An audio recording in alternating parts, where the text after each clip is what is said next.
Conditions were perfect. Tonight was the night.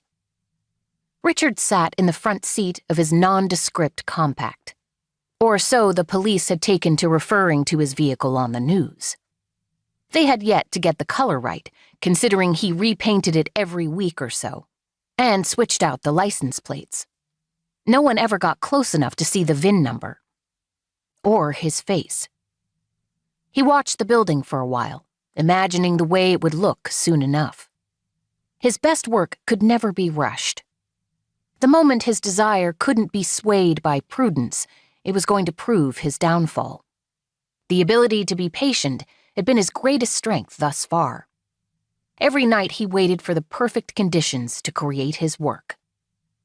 One day he would achieve the ultimate, the perfect fire. Tonight had shaped up to be the night. For the past 2 weeks, he'd been working on this apartment building. A nudge here, a fix there, closing vents, sealing sprinkler heads or cutting the wires on the smoke detectors, disconnecting the fire alarm systems.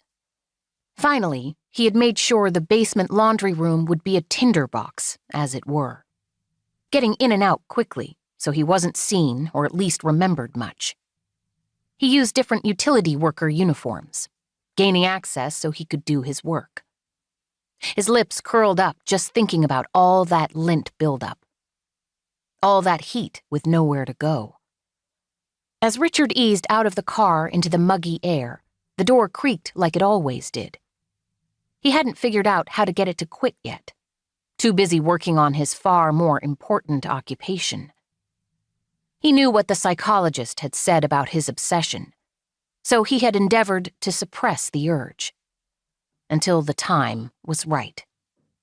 He taught himself to control the need to see sweet flames licking up, to feel the heat himself and know that anything burned would be destroyed. He could bring an end to everything, like God himself. It would all burn in the end, all the efforts of man destroyed by fire until nothing remained but what he deemed worthy. Sweat rolled down the sides of his face as he carried the 3 shoeboxes down the sidewalk to the building. Downtown, close to the center of Benson. The building was at least 40 years old. He had chosen well, not just because of the aging wiring and the lingering heat that made his shirt stick to his skin.